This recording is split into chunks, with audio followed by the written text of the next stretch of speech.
Hello everyone, कैसे हैं आप सभी। आई होप कि सभी अच्छे होंगे। तो आज की इस वीडियो में हम क्लास 6 के एससीईआरटी की किताब हमारा इतिहास और नागरिक शास्त्र का पाठ 9 पढ़ेंगे। तो पाठ 9 है गुप्त काल। तो वीडियो को शुरू करने से पहले आप हमारे चैनल को सब्सक्राइब कर लें, जिससे आपको आने वाले प्रत्येक वीडियो का नोटिफिकेशन मिलता रहे। तो शुरू करते हैं। चैप्टर का नाम है गुप्त काल। तो पिछले चैप्टर में हमने पढ़ा था किसके बारे में, मौर्योत्तर काल के बारे में। तो इस चैप्टर में हम किसके बारे में जानेंगे, गुप्त काल के बारे में। दिल्ली में स्थित मेहरौली लौह स्तंभ में चंद्र नामक शासक की विजयों का वर्णन है। इस चंद्र नामक शासक की पहचान इतिहासकार गुप्त वंश के शासक चंद्रगुप्त द्वितीय से करते हैं। इट मीन्स उसे जो है चंद्रगुप्त द्वितीय माना जाता है। आपको जानकर आश्चर्य होगा कि आज 1600 साल यानी कि 1600 साल बीत जाने के बाद भी इस लौह स्तंभ में जंग नहीं लगा है, जो कहाँ पर स्थित है, दिल्ली में मेहरौली में। इससे गुप्त काल की उन्नत प्रौद्योगिकी का पता चलता है। कुषाणों के बाद एक नए वंश का उदय हुआ। यह राजवंश था गुप्त वंश। इट मीन्स इसे गुप्त वंश के नाम से जाना जाता है। गुप्त साम्राज्य भारत में लगभग 319 से 320 ईस्वी में स्थापित हुआ। इस राजवंश ने भारत के विशाल भूभाग पर लगभग 200 वर्षों से अधिक समय तक शासन किया था। गुप्त सम्राटों ने विशाल साम्राज्य स्थापित कर केंद्रीय शक्ति को सुदृढ़ किया। गुप्त शासकों ने व्यापार, साहित्य, कला, स्थापत्य, विज्ञान एवं तकनीकी के विकास को बहुत प्रोत्साहित किया। गुप्त काल में देश धन धान्य से पूर्ण था। इट मीन्स किसी भी चीज की कमी नहीं थी। गुप्त काल को भारत का स्वर्ण काल कहा जाता है। तो क्वेश्चन पूछा जाता है, इट्स वेरी इंपॉर्टेंट, कि किस काल को भारत का स्वर्ण काल कहा जाता है। तो किसे कहा जाता है, गुप्त काल को। तो आप इस चित्र में देख सकते हैं, ये है मेहरौली का लौह स्तंभ, जिसमें आज तक भी जंग नहीं लगा है। गुप्त वंशावली में प्रथम शासक के रूप में श्रीगुप्त तथा द्वितीय शासक के रूप में घटोत्कच का नाम मिलता है। ये दोनों ही प्रभावहीन शासक थे। इट मीन्स इनका जो शासन था उसका कोई प्रभाव नहीं था। इस वंश के प्रथम शक्तिशाली शासक चंद्रगुप्त प्रथम थे। इन्होंने महाराजा अधिराज की उपाधि धारण की। तो किसे मिली महाराजा अधिराज की उपाधि, चंद्रगुप्त प्रथम को। चंद्रगुप्त प्रथम ने ही गुप्त संवत चलाया। इसकी रानी का नाम कुमार देवी था, जो लिच्छवी गणराज्य की राजकुमारी थी। इस वैवाहिक संबंध ने गुप्त सत्ता के विस्तार में महत्वपूर्ण भूमिका निभाई थी। अब सेकंड हम जानेंगे किसके बारे में, समुद्रगुप्त के बारे में।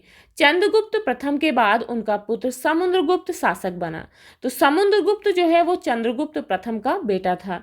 समुद्रगुप्त महान विजेता था। उसे कभी भी पराजय का सामना नहीं करना पड़ा। पश्चिमी इतिहासकारों ने समुद्रगुप्त की तुलना नेपोलियन से की है। किससे, नेपोलियन से। समुद्रगुप्त ने आर्यावर्त के 9 शासकों को पराजित कर उनके राज्यों को अपने साम्राज्य में मिला लिया, जबकि दक्षिणापथ के 12 राज्यों को जीतने के बाद उनसे उपहार यानी कि कर प्राप्त कर मुक्त कर दिया।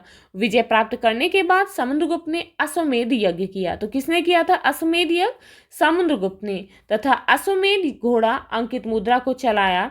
समुद्रगुप्त की विजयों का वर्णन प्रयाग प्रशस्ति में मिलता है।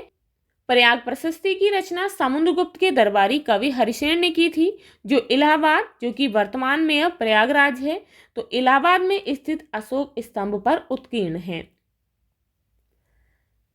यह है गुप्त साम्राज्य का मैप कि उस समय पर कौन कौन से राज्य थे। यहां पर आप देख सकते हैं, यह है प्रयाग प्रशस्ति, जो कि प्रयागराज में स्थित अशोक स्तंभ पर उत्कीर्ण है। अब हम जानेंगे चंद्रगुप्त द्वितीय के बारे में। समुद्रगुप्त के बाद उसका पुत्र चंद्रगुप्त द्वितीय राजगद्दी पर बैठा। चंद्रगुप्त द्वितीय ने 400 वर्षों से मालवा व गुजरात में शासन कर रहे शकों को हराया। शक विजय के उपलक्ष्य में इन्होंने चांदी के सिक्के चलाए तथा विक्रमादित्य की उपाधि धारण की। तो विक्रमादित्य की उपाधि किसको दी गई, समुद्रगुप्त के बेटे चंद्रगुप्त द्वितीय को। कुमारगुप्त व स्कंदगुप्त। चंद्रगुप्त विक्रमादित्य के बाद कुमारगुप्त व स्कंदगुप्त गद्दी पर बैठे। स्कंदगुप्त के शासनकाल में गुप्त साम्राज्य पर हूणों ने आक्रमण कर दिया। हूण मध्य एशिया के क्रूर एवं बर्बर जाति के लोग थे। स्कंदगुप्त ने सफलतापूर्वक हूणों को पराजित किया। इट मीन्स उन्हें हरा दिया। स्कंदगुप्त के समय सुदर्शन झील का जीर्णोद्धार कराया। स्कंदगुप्त के बाद गुप्त वंश के उत्तराधिकारी शासक हूणों का प्रहार नहीं रोक सके। बुद्धगुप्त के समय से ही गुप्त साम्राज्य विघटित होता चला गया और 6ठी शताब्दी के आरंभ में गुप्त वंश का अंत हो गया। उसके बाद हम जानेंगे उस समय के प्रशासन के बारे में। गुप्त काल में सम्राट शासन का केंद्र होता था। राजा की सहायता के लिए मंत्री परिषद होती थी, जिसके सदस्यों को अमात्य कहा जाता था। तो मंत्री परिषद के सदस्यों को अमात्य कहा जाता था। गुप्त साम्राज्य भुक्ति यानी कि प्रांत में विभाजित था। प्रांत के प्रमुख को ऊपरिक कहा जाता था। प्रशासन की सबसे छोटी इकाई ग्राम होती थी। गुप्त काल में राज्य के अधिकारियों को नकद वेतन के स्थान पर भूमि दी जाती थी। प्राचीन काल से चली आ रही राजस्व प्रणाली का अनुसरण किया गया। सामान्यतः कुल उपज का 1/6वां भाग कर के रूप में लिया जाता था। उस समय पर साम्राज्य का विभाजन कुछ इस तरीके से होता था। साम्राज्य को बांटा जाता था भुक्ति और प्रांत में, जिसे प्रांत कहा जाता था। प्रांत में होते थे यानी कि जिले, उस समय जिसे विषय कहा जाता था। विषयों को बांटा जाता था ग्रामों के समूह में यानी कि विथि में, और विथि को बांटा जाता था ग्राम में। धर्म, अब हम धर्म के बारे में जानेंगे। गुप्त शासक वैष्णव धर्म के अनुयायी थे। इन्होंने परम भागवत की उपाधि धारण की। गुप्त शासकों को राज्य के चिन्ह गरुड़ था। गुप्त साम्राज्य की उपलब्धियां, संगीत। गुप्त सम्राट संगीत प्रेमी थे।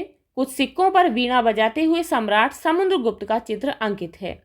स्थापत्य, मूर्तिकला और चित्रकला इस युग की महान देन है। भूमरा नामक स्थान पर शिव मंदिर का चबूतरा और शिवलिंग ही शेष रह गए हैं। गुप्तकालीन मंदिर का सर्वोत्तम उदाहरण देवगढ़ का दशावतार मंदिर है।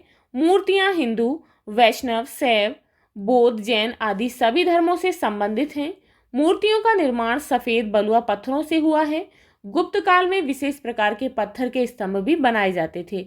तो आप यह चित्र में देख सकते हैं, ये है दशावतार मंदिर देवगढ़ का, जो कि झांसी में स्थित है। औरंगाबाद, जो कि महाराष्ट्र में है, उसके पास में अजंता की प्रसिद्ध गुफा है। गुफा की दीवारों पर बुद्ध के जीवन से संबंधित घटनाओं का चित्रांकन, जिन्हें भित्ति चित्र भी कहते हैं, किया गया था। इन चित्रों के रंग आज भी लगभग वैसे ही हैं जैसे प्रारंभ में थे। तो आप देख सकते हैं, ये है भित्ति चित्र। गुप्त काल में साहित्य के क्षेत्र में अत्यधिक प्रगति हुई। चंद्रगुप्त द्वितीय विक्रमादित्य के दरबार में नवरत्न थे। इन नवरत्नों में कालिदास भी एक थे। इट मीन्स कालिदास जो है वो विक्रमादित्य के समकालीन थे। कालिदास की प्रमुख रचनाएं हैं अभिज्ञान शाकुंतलम, रघुवंशम, कुमार संभवम। इसी काल में शूद्रक ने मृच्छकटिकम तथा विशाखदत्त ने मुद्रा राक्षस नामक प्रसिद्ध नाटक लिखे। इस काल में पुराणों की रचना प्रारंभ हुई तथा विष्णु शर्मा द्वारा पंचतंत्र की रचना की गई। तो पंचतंत्र की रचना किसने की? विष्णु शर्मा ने, जिसमें लिखी गई कहानियां बच्चों को सूझबूझ की जानकारी देती हैं। रामायण तथा महाभारत को भी इसी समय अंतिम रूप दिया गया। अब हम जानेंगे उस समय विज्ञान के बारे में। इस काल में विज्ञान के क्षेत्र में विशेष प्रगति हुई। इस काल के प्रसिद्ध वैज्ञानिक आर्यभट्ट ने बताया कि पृथ्वी गोल है, वह सूर्य का चक्कर लगाती है। इनके सम्मान में ही भारत में प्रथम कृत्रिम उपग्रह का नाम आर्यभट्ट रखा गया। मेहरौली का लौह स्तंभ वैज्ञानिक प्रगति का एक बेजोड़ नमूना है। अब हम यह जानेंगे वराहमिहिर के बारे में। चंद्रगुप्त विक्रमादित्य के दरबार के नवरत्नों में से एक थे वराहमिहिर। वराहमिहिर प्रथम व्यक्ति थे जिन्होंने कहा कि कोई शक्ति ऐसी है जो चीजों को जमीन के साथ चिपकाए रखती है। आज इसी शक्ति को गुरुत्वाकर्षण कहते हैं। फाहियान के अनुसार गुप्त काल की सामाजिक स्थिति। विदेशी यात्री फाहियान चंद्रगुप्त विक्रमादित्य के समय भारत आया था। उसने लिखा है कि चंद्रगुप्त विक्रमादित्य का शासन बहुत अच्छा था। तो विक्रमादित्य के समय में कौन आया था? तो विक्रमादित्य के समय में विदेशी यात्री फाहियान आया, जिसने उस समय के भारत के बारे में लिखा था कि उस समय पर जो विक्रमादित्य का शासन था वो बहुत अच्छा था। इनके समय में प्रजा सुखी और धनी थी। लोग स्वतंत्रता पूर्वक व्यवसाय करते थे। धर्मशालाओं में भोजन कराने की समुचित व्यवस्था थी। राज्य में चोरी का नाम नहीं सुना जाता था। देश में शांति थी। राजा और प्रजा एक दूसरे के प्रति आदर और सम्मान का भाव रखते थे। फाहियान ने पाटलिपुत्र में एक विशाल चिकित्सालय देखा। चिकित्सालयों में रोगियों को मुफ्त दवा व भोजन देने की व्यवस्था थी। नगर में अनेक संस्थाएं थीं जहां दीन दुखियों की मदद तथा अपाहिजों की सेवा की जाती थी। गुप्त काल के लोग दानी और दयालु प्रवृत्ति के थे। गुप्त काल में लोग लहसुन, प्याज व शराब का सेवन नहीं करते थे। वे अहिंसक और सत्यवादी थे। तो ये था आपका पाठ। आपके अच्छे से समझ में आ गया होगा। आप इसे फिर से एक बार रिवाइज करेंगे, अच्छे से समझेंगे, पढ़ेंगे। तो मिलते हैं नेक्स्ट वीडियो में नेक्स्ट चैप्टर के साथ। If you like this video, please like and share, and if you are new on this channel, please subscribe the channel. Thank you.